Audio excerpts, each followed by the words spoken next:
Right. అదే ఇప్పుడే సత్య గారు చెప్పాడు కొన్ని ప్రైవేట్ పార్ట్స్ పైన కూడా తను నైట్ టైమ్స్ లో. నిజమే, అది నిజమే. నైట్ లేదు, పగలు లేదు, కెమెరా ఆన్ ఉంది, ఆఫ్ ఉంది, అదంతా అతనికి అవసరం లేదు. కొరికేయడము, కొట్టేయడం. నన్నైతే 3 గుద్దులు గుద్దాడు, ఇక్కడ కింద పర్సనల్ పార్ట్ మీద అండ్ ఇక్కడ. నాకు ఇప్పటికి ఇంకా పెయిన్ వస్తుంది అనమాట. సో మా ఇంట్లో ఏమంటారు, అంత అవసరం ఆ తన్నులు తిట్లు తిన అంత అవసరం అంటే, ఇట్స్ ఓకే పర్లేదు. షూటింగ్ అంటే షూటింగ్ లా చూడట్లేదు తను, అట్లా అనమాట. మళ్ళీ ఇట్లా డ్రెస్ లోపలికి దూరిపోతాడు, ఇట్లా పట్టుకుని పీకేస్తాడు, చేయి పట్టుకుని తిప్పేస్తాడు, వదలడు. షూటింగ్ లో నాకే కాదు ఇంకా వేరే అమ్మాయికి కూడా కొడితే 2 times కొడితే 2 times ఇక్కడ బ్లడ్ వచ్చి ఇదంతా ఇలా వాసిపోయింది. మేము చెయ్యం అసలు, వెళ్ళిపోతామని చెప్పేసి వాళ్ళు గోల్ అనమాట. అసలు మొత్తం అతని వల్లే షూటింగ్ అంతా అసలు మంచిగా జరగలేదు. వాళ్ళ అక్క వాళ్ళు ఇప్పుడు ఇంటర్వ్యూస్ లో అన్ని అబద్ధాలు చెప్తున్నారు. ఏమంటున్నారు, నాకు వద్దు అంటే మందు ఇస్తున్నారు అంటున్నారు. అది ఎంత అబద్ధం అసలు. అందరికీ తెలుసు షూటింగ్ లో మంది ఇస్తేనే నేను షూటింగ్ చేస్తా, లేకపోతే నేను చేయనని కూర్చుంటాడు అట్లనే. అందుకే వాళ్ళు మందిస్తారు తప్ప షూటింగ్ వాళ్ళకి అవసరం లేదు. కానీ అక్కడ ఇంటర్వ్యూలో ఏం చెప్తున్నారు, నేను వద్దన్నా కూడా మందు ఇచ్చారని అబద్ధాలు ఆడుతున్నారు. మందు పోస్తుంది ఆమె, మందు పోసేది ఆమె. ఎర్లీ మార్నింగ్ ఒక బాటిల్ ఇచ్చేస్తాం, mansion house my house 5 bottle పెట్టుకున్నాం కార్లో, విజ్జుగోడు కార్లో. డైలీ ఒక బాటిల్ తీసుకెళ్ళి ఆవిడకి ఇవ్వాలి 7 గంటల అప్పుడు చాయ్తో పాటు. అమ్మ నువ్వే మీ తమ్ముడికి పోయమ్మా, మళ్ళీ మేము పోసామంటే ఎక్కువ పోస్తాం తక్కువ పోస్తామంటావని అంటే ఆమె పోస్తుంది. ఆమె క్యారెక్టర్ ఎట్లాంటిదంటే ఒక లక్ష్మీ పార్వతి అండి, లక్ష్మీ పార్వతి 2. ఆ రోజుల్లో సీఎం ఎన్టీఆర్ పాపులారిటీని వాడుకొని ఎట్లా డబ్బులు సంపాదించుకుందో, ఈ రోజు ఈమె కూడా లక్ష్మీపార్వతి 2 తమ్ముడు పాపులారిటీని, అగ్గిపెట్టి మచ్చ పాపులారిటీని వాడుకొని డబ్బు సంపాదించుకుంటున్నాను. నేను ఒకటే క్వశ్చన్ వేస్తున్నాను, నా తమ్ముడు అంటే ప్రాణం, నా తమ్ముడు అంటే 6వ ప్రాణం అంటున్నావు. నా వచ్చి ఇంకొక అమ్మాయి వచ్చింది ఉషా, నేను కూడా కంటెస్టెంట్. ఇప్పుడు అగ్గిపెట్టి మచ్చ అక్క సుజాత ఏమంటుందంటే, నా తమ్ముడు అంటే నాకు ప్రాణం, 6వ ప్రాణం అంటుంది కదా. అమ్మ నీకు 6వ ప్రాణం అంటున్నావు కదా, మీ ఇంట్లో చాలామంది ఉన్నారు, నీ కొడుకు ఉన్నాడు, నీ కోడలు ఉంది, నీ కూతురు, నీ అల్లుడు, 4 ఉన్నారు. అందరూ కూడా యువకులే, అందరూ కూడా 25 ఏళ్ళ లోపు వాళ్ళే.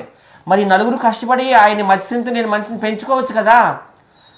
మీ తమ్ముడు మా అందరి ముందే అంటున్నాడు, నాకు షూటింగ్లో ఇంట్రెస్ట్ లేకపోయినా, నాకు ఆరోగ్యం బాగోకపోయినా మా అక్క మమ్మల్ని నన్ను షూటింగ్ తీసుకెళ్తుంది, పిచ్చోడితో వ్యాపారం చేస్తుంది, బిజినెస్ చేస్తుంది అంటున్నాడు కదా. మరి మీ 4 కలిసి పెంచలేరమ్మా? నువ్వు కూడా చాలాసార్లు మాకు చెప్పావు, ఐఎమ్ జస్ట్ 40 years 38 years అంటున్నావు కదా. మరి నువ్వు కూడా కూలోని ఆలోచిస్తే తమ్ముని పెంచవచ్చు కదా. ఎందుకు షూటింగ్లు తీసుకురావడం, మాకెందుకు ఇంత న్యూసెన్స్ క్రియేట్ చేయడం?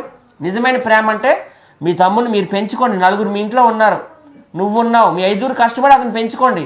మా మీదకి ఎందుకు వదులుతున్నారు మత్స్యంతో లేని మనిషిని? నేను ఎప్పుడు మా అచ్చని చిన్నపిల్లలాగా చూసుకున్నాను. అది ఏం అడిగిన ఇస్తాను, ఏం కావాలన్నా గొంతమ్మ కోరికలన్నీ తీరుస్తా. సత్య నాకు కొండ మీద కోతి కావాలంటే తీసుకొస్తా. అబ్బాయిని మేము అట్లా చేసుకున్నాం. ఈ డ్రామా అంతా నడిపిస్తుంది అంతా వాళ్ళ అక్క సుజాత. చూడండి ఆయన ఇచ్చిన ఇంటర్వ్యూలో కూడా చూడండి, పక్క నుండి ఎలాగ అందిస్తుంది అని. నేను ఆయనకి ఏం తెలియదండి. అంటే స్వాతి గారు మీతో కూడా కొన్ని వీడియోస్ బాగా వైరల్ అయినాయి, ఆగిపెట్ట మచ్చారు మీరు. సో చాలా క్యాజువల్ గా ఉంటారు మీరు, సడన్ గా ఏంటి మళ్ళీ ఇవన్నీ? యాక్చువల్లీ మచ్చ నాకు ఫస్ట్ పరిచయం అయింది వచ్చేసి mansion house my house Rakesh master గారి షూట్లో. యాక్చువల్లీ అప్పుడు వీళ్ళు కూడా ఉండాల్సింది, బట్ కొన్ని అనివార్య కారణాల వల్ల వీళ్ళు రాలేకపోయారు. అప్పుడు కూడా తను నాతో ఇలా చాలా రూడ్గా బిహేవ్ చేస్తుండే అనమాట. అంటే ఇప్పుడు షూట్ అయిపోయింది ఇక అంటే కూడా ఒక హచ్ కుక్కలాగా వెనకే ఉంటాడు, పట్టుకుని లాగేస్తాడు, వదలడు, రూమ్లోకి వచ్చి బీడీ తాగుతాడు, నా చెప్పులు వేసుకుని తిరుగుతాడు, అట్లా ఇక అంతా గందరగోళం చేసేస్తాడు అనమాట. ఏంటిది, ఎందుకు ఇట్లా చేస్తున్నాడు ఇతను అంటే ఇంకెవరు సరిగా పట్టించుకోవట్లా. అమ్మ బాబోయ్ షూటింగ్ అయిపోయింది, అమ్మ వీడితో తలనొప్పి అయిపోయిందని అనుకున్న తర్వాత మళ్ళీ పెద్ద బాస్ షో ఫస్ట్ షో చేసినప్పటికి మళ్ళీ ఉన్నాడు. సరే 4 days అయిపోయింది. 5th day ఏమో ఇంకా వాళ్ళు ఏమన్నారు, డైరెక్షన్ డిపార్ట్మెంట్ వాళ్ళు కంటెంట్ కావాలి వాళ్ళు ఇలా అనుకుంటాడు కదా, అదే కదా తనకి ఫేమస్. నేనేం అనలేదు, మీ టీం ఓడిపోతుంది అన్న, దానికే వాడు ఇట్లా అనేసుకుని వాళ్ళ అక్కని పిలిచి ఫుల్ బూతులు తిడుతున్నాడు. వాళ్ళ అక్క నన్ను తిడుతుంది, ఇంకా బూతులు అంతా కెమెరా ముందు. నేనేం చేశాను, నేనేం చేయలేదంటే కూడా వినట్లేదు. మళ్ళీ వాళ్ళందరూ ఏమంటున్నారు, వాళ్ళ అక్క కాళ్ళు పట్టుకుని సారీ చెప్ప అంటే వాళ్ళ అక్క అసలు కంటెస్టెంట్ కాదు. గొడవ మచ్చాకి నాకు అయితే వాళ్ళ అక్కకి ఎందుకు నేను కాళ్ళు పట్టుకుని సారీ చెప్పాలి? సరే నేను సారీ చెప్పాను. నేను చాలా బాధపడ్డాను, ఇట్లాంటి దగ్గర ఎందుకు వచ్చా, వీళ్ళు ఎందుకు ఇట్లా చేస్తున్నారని. ఆ తర్వాత ఒకసారి వీళ్ళ ఇంటికి వచ్చారు, అప్పుడు నేను సత్య దగ్గరికి వెళ్తా రోజు. అయితే ఏమన్నాడు సత్య నాతోటి, వాళ్ళ అక్క నువ్వు వస్తే షూటింగ్ చేయనంది కాబట్టి నువ్వు రావద్దు అనేసి అన్నాడు. నాకు బాధ అనిపించింది. సరే పోనీ అని నేను వదిలేసిన. మళ్ళీ ఈ షూటింగ్లో వచ్చారు. ఈ షూటింగ్లో వచ్చినాక ఇంకా ఏం జరిగిందో మీకైతే తెలుసు కదా, ఇంకా అట్లా అనమాట. అయితే వాళ్ళ అక్క ఒక ఫాల్స్ ఎలిగేషన్ వేస్తుంది, కొట్టిన అతను వేరే అతను, కొట్టింది మచ్చని, మధ్యలో ఈయనకేం సంబంధం? కానీ ఏమంటున్నారు, సత్య దగ్గరుండి కావాలని కొట్టిపించారనేసి అంటున్నారు కదా. సో ఒక పాయింట్ మరి వాళ్ళ అక్క చెప్పట్లేదు. వీళ్ళ రూమ్కి ఎప్పుడు వస్తాడు మచ్చ. వచ్చినప్పుడు మొన్న మధ్య కాలంలో ఏం జరిగిందంటే, ఒక ఎంత ఏజ్ అమ్మాయికి, ఒక 20 years అమ్మాయికి, కిట్టునా? ఆహా కాదు, మీ ఇంటి దగ్గర అమ్మాయికి. మా వీధి, నేను ఇక్కడ యూసి కూడా చెక్ పోస్ట్ దగ్గర ఉంటాను, హనుమంతరావు ఫంక్షన్ హాల్ పక్క గల్లీలో. మా పక్క బిల్డింగ్ అమ్మాయి దగ్గరికి వెళ్ళి అసభ్యకరంగా మాట్లాడాడు. మొత్తం 20-25 మంది వచ్చారు మా ఇంటికి కొట్టడానికి, వాడిని పోలీస్ స్టేషన్ వెళ్ళడానికి. నేను వాళ్ళ కాళ్ళు చేతులు పట్టుకొని సారీ అండి అని మధ్య నేను మనిషి ఆ పాగలగాడు వదిలేయండి అని బతిమాలి వాళ్ళు పంపించేశాను. వాళ్ళు నా ముఖం చూసి వదిలేశారు. ఓనర్ ఏమంటున్నాడు, ఇప్పుడు ఇల్లు ఖాళీ చేసేయండి. మాకైతే సత్య ఇట్లా న్యూసెన్స్ ఇలాంటి పిక్చర్ అందరూ మీ రూమ్కి వస్తున్నారంట, పక్క రూముల్లోకి వెళ్ళి ఆడవాళ్ళతో అసభ్యకరంగా మాట్లాడుతున్నారంట. మీరు ఒకసారి మైక్ పట్టుకుని నాతో కూడా మాట్లాడారు. ఇప్పుడు ఇలా నుంచుంటాడు కదా రోడ్ మీద, ఎవరైనా అమ్మాయి వెళ్తుంటారు కదా, ఏదో ఒకటి కామెంట్ చేస్తాడు, ఏదో ఒకటి అంటాడు. ఇప్పుడు షూటింగ్ లో వాళ్ళు అంటే వేరే, సర్లే ఏదో అన్నాడు, బయట వాళ్ళకి అంటే వాళ్ళు సీరియస్ తీసుకుంటారు కదా, అట్లా చేస్తుంటాడు. మా గల్లీలో ఉండే లల్లి అని పిలిచాను, అలాగే కంటెస్టెంట్ వచ్చింది, కంటెస్టెంట్ కూడా వచ్చింది, ఉషాను లల్లి అని ఇంకొక ఆమె. ఓకే, లల్లి. సో మీరు కూడా అందులో కంటెస్టెంట్? నేను కూడా అందులో. సో వాస్తవం ఏం జరిగింది ఆ రోజు ఏం జరిగిందంటే, వెళ్ళిన రోజు వాళ్ళ అక్క మచ్చ వచ్చి మంది అడిగాడు. వాళ్ళ అక్కంది, మా తమ్ముడు మందిస్తేనే వీడియోలు చేస్తాడు, కంటెంట్ చేస్తా, లేకపోతే చేయడు, మీరు పోయొద్దు, నేనే పోస్తా, నాకు ఇచ్చేయండి ఫుల్ అని అడిగింది వాళ్ళ అక్క. అయితే ఫుల్ ఇచ్చారు, మ్యాక్సిమమ్స్ ఇచ్చారు. అది వాళ్ళ అక్క లోన్ పోసుకుంది. బయట వీళ్ళు పనుల్లో వీళ్ళుంటే బయటకు వచ్చి తాగాడు, లోన లక్క పోసేసింది, తాగేశాడు. తాగిన తర్వాత అయిపోయింది కదా, వెళ్ళింది, నైట్ లేట్ అయింది కదా వెళ్ళడం. ఆ రోజు షూట్ ఏం చేయలేదు. ఎవరికి ఒకటేమో జెంట్స్కి సపరేట్ బెడ్రూమ్, లేడీస్కి సపరేట్ బెడ్రూమ్. ఆ లక్క తీసుకొచ్చి మచ్చని లేడీస్ బెడ్రూమ్ లో పడుకోబెట్టింది. నేను ఇంకో అమ్మాయి కింద పడుకున్నాం, స్వాతి అక్క తిను బెడ్ మీద పడుకున్నారు పెద్దోళ్ళు. పడుకున్న తర్వాత మేమేమి లేడీస్ కదా, కంఫర్ట్ ఉండే బట్టలు వేసుకుంటాం నైట్ టైం. మాకు కూడా చేసి తీసుకొచ్చి కంఫర్ట్ బట్టలకే చూస్తాం కదా, అలా మేము కంఫర్ట్ గా పడుకుందామని నైట్ వేసుకున్నాం. అది ఇక్కడికి ఉంది. అయితే వాళ్ళ అక్క మాకు పిలిచింది, నిద్రపోతున్నాం, అమ్మ లెగండి అంది. ఏంటి ఆంటీ గారు, ఆంటీ వాళ్ళ అక్క ఏంటి అక్క అన్న. అయితే ముందు మీరు ఈ బట్టలు తీయండి, డ్రెస్ వేసుకోండి లేదా ప్యాంట్ వేసుకోండి అని అంది. వేసుకోలేము అక్క, షూట్ లో వేసుకొని అన్ని వేసుకోవాలంటే కొంచెం మా ఫ్రీనెస్ కావాలి కంటే మా మచ్చేదని చేస్తే తర్వాత నన్ను అడగొద్దు, ముందే చెప్పేసింది వాళ్ళ అక్క. చెప్పిందా లేదా ఆమెకు నీకు తెలుసు అక్క, ముందే చెప్పేసింది. ముందు నువ్వు లెగ్సి ముందు డ్రెస్ వేసుకోండి, మా మచ్చేదని చేస్తే నాకు సంబంధం లేదు అని అన్నాడు. సర్లే అని పడుకుని ఇసుకిచ్చేస్తుంది కంటిన్యూగా. వెళ్ళి నేను బయట ఉన్న మన విద్యు సార్కి చెప్పాను, విద్యు గారు ఇలాగ వేసుకోమంటున్నారు అన్నయ్య, విద్యు అన్నయ్య ఎలా వేసుకోమన్నయ్య అన్న. అన్నయ్య అన్నాడు, సరే నేను మాట్లాడతాలే మీరు వెళ్ళండి అన్నాడు. వచ్చేసాం లోనికి. ఇంకా మేము పడుకుని పోయాం. విద్యు అన్ననే అరుస్తున్నాడు. గొప్పలు లేసి బయటకు వెళ్తే విద్యు అన్ని ఒక దెబ్బ వేసాడు మచ్చని. ఎందుకు వేసాడు, కంటెంట్ తీరా 4ంటికి లేచాడు.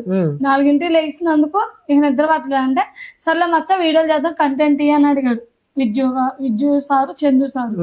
అడిగేసరికి వాడు కొంచెం వీడియో తీస్తానే పిచ్ వచ్చేది. ఆ పిచ్ లో ఇలా కొట్టేసుకొని చందు సార్ని ఇక్కడ కొరికేశాడు బాడీకి. ఫోన్ లో పిచ్చోళ్ళని చందు సార్ వదిలేశారు. ఏంట్రా డబ్బు ఇచ్చి పిల్లల్ని అక్కడ విద్యు సార్నే కొరికింది అనేసరికి ఒక్కటే కొట్టారు విద్యు సారు, చందు సార్. వీళ్ళందరూ ఆపం. ఈసారి పడుకున్నారు. ఒంట్లో వాళ్ళు అస్సలు వాళ్ళ జ్వరం మోషన్స్ తో ఈయన అసలు ఏం తినలేదు, అలా పడుకున్నారు సత్య గారు. చందు గారు ఆపేశారు, అందరం ఆపేసాము, అయిపోయింది. మేమేం అనలేదమ్మా, కంటెంట్ ఏంటి, ఇంత డబ్బులు పోసాం కదా, దగ్గర చాలా అయినాయి అని చెప్పారు. తెల్లారా అయిపోయింది. అలాక్క కాన్ఫరెన్స్ కి వచ్చింది. సర్లే నాన్న అది ఇది అని బాగానే మాట్లాడింది వాళ్ళతో. అయిపోయింది. వీడియోలు చేయాలి కదా, కంటెంట్ ఇవ్వాలి కదా, మందు పోతేనే కంటెంట్ ఇస్తాను కూర్చున్నాడు. విద్యు సార్, చందు సార్ వీళ్ళు ఏం చేశారు, మేమైతే పోయిమమ్మని మళ్ళీ తెల్లారి ఇంకో ఫుల్ బాటిల్ ఇచ్చారు. ఆ దాంట్లో బ్యాగ్ లో 2 ఫుల్ బాటిల్ చక్కగా దాచుకుంది. ఏమైనా బయటకు తీసుకెళ్ళిపోయి అంతమందికి ఇది తాగుతున్నాడు, అది తాగుతున్నాడు. ఇప్పుడు కంటెంట్ చేయమన్నప్పుడు నువ్వు కంటెంటే చేయాలి. ఏదన్నా అంటే మమ్మల్ని ఇలాగా గట్టిగా చైన్ నలిపి అన్నాడు బెడ్రూమ్ లో లాక్కెళ్ళి. విద్యు గారు చందు గారు వచ్చి దోస్తారు. ఏం చేస్తున్నావు మచ్చ కంటెంట్ ఇమ్మంటే ఆడవాళ్ళు ఒక బెడ్రూమ్ లోకి వెళ్ళాలన్నా భయం వేసేస్తుంది. బెడ్రూమ్ లోకి వెళ్తే రానివాడు బయటికి పట్టేసుకుంటాడు చెయ్య. ఏమన్నా మాట్లాడమంటే కొట్టేస్తాడు. అలాగే ఇంకో నన్ను ఇక్కడ కొరికి ఇప్పటికి వాపు ఇంకా నాకు తగ్గలేదండి. ఇక్కడ ఏం చేశాడు, వీడియో చేస్తున్నాం రూమ్ లో బెడ్రూమ్ లో. సత్య గారు వెనకాల కంటెంట్ ఇరా అంటే ఈయన కొట్టబోయి నన్ను ఏం చేశాడు, ఇలా గోడకు గుద్దేసి తల మీద కొరికేసి ఇక్కడ కొరికేసి చంపల మీద కొట్టేశాడు. గబగబా వాళ్ళు ఉంటారు కదా అక్కడ వాళ్ళు ఆపేస్తే వాళ్ళ అక్కని పోనీ నేను అన్నా. తన దాకొస్తే ఒకలా మాట్లాడతావు, మా దాకొస్తే ఒకలా మాట్లాడతావు, మేము మనుషులు కదా, నీ తమ్ముడే నా మనిషి అని నేను అడిగాను. గబగబా ఈ పక్కన ఉన్న వాళ్ళతో సత్య పోనండి ఏం కాదండి పోనండి అని అన్నారు. అప్పుడు వీళ్ళు అన్నారు, నాకు నిజంగా నేను అక్కడ నుంచి గంట దాకా లేకలేదండి ఆయన కొట్టిన దెబ్బలకి.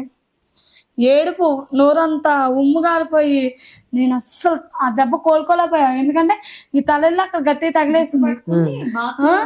దానికేసేసి ఇలా పెట్టి అలా గుద్దేశాడు. ఆగట్లేదు. ఇప్పుడు కొట్టాతం తెలిసి తర్వాత కంటెంట్ అన్నాడు. కొట్టడం తెలుసు, చేతులట్టడం తెలుసు, అన్ని తెలిసి వాళ్ళ అక్క ఇలా ఇవాళ డబ్బులు ఇవ్వలేదని ఎంట్రీలో ఫోన్ నెంబర్ ఇచ్చుకుంటుంది కదా. మరి ఇప్పుడు ఈ మైక ఎంట్రీలో చెప్తున్న ఒక్క మైక్ వచ్చేసి ఇలా పెట్టి ఇలా కొట్టాడండి బాత్రూమ్ కి నైట్ పూట. కంటెంట్ కి ఇమ్మన్నందుకు అందరూ అదే రూమ్ లో ఉన్నాం. కొట్టేసి బయటకు వచ్చేసాడు. వాళ్ళు ఎంత బాధపడతారు అటు పక్క వాళ్ళు. ఇప్పుడు మనల్ని ఎందుకు పెట్టుకున్నారు డబ్బు, వాళ్ళు ఇచ్చి మనల్ని పెట్టుకున్నప్పుడు చేయాలి కదా. ఫుడ్ కి ఏమన్నా లోటు చేయలేదు వాళ్ళు. తాగి తన్న వాళ్ళకి ప్రతి ఒక్కరికి ఇచ్చారు, తిన్న వాళ్ళు ప్రతి ఒక్కరు బాగానే చూసుకున్నారు. 5 days షూటింగ్ అయితే ఈయన వల్ల నాకు 4 days పెట్టారు మచ్చ వల్ల. ఏంటి మా ఫ్రెండ్ అని అయితే చంపల మీద కొట్టేశాడు వెళ్ళిన రోజు ఫస్ట్ రోజు. అందరూ పోనండి అన్నారు. వాడు నిజంగానే పిచ్చాడు, తెలివైన అయితే ఎవ్వరు అనుకోవద్దు. ఇప్పుడు ఆపరేషన్ లేకుండానే మోకాళ్లకు ప్లాస్మా ట్రీట్మెంట్, మీ ఆర్థోపెడిక్ సమస్యలన్నిటికీ రోబోటిక్ టెక్నాలజీ ద్వారా తక్కువ ఖర్చుతో శాశ్వత పరిష్కారం, ఫ్రీ కన్సల్టేషన్, ప్రతి ట్రీట్మెంట్ పై 20% డిస్కౌంట్. ఈ ఆఫర్ కొద్ది రోజులు మాత్రమే, త్వరపడండి. V9 hospitals 9281465842.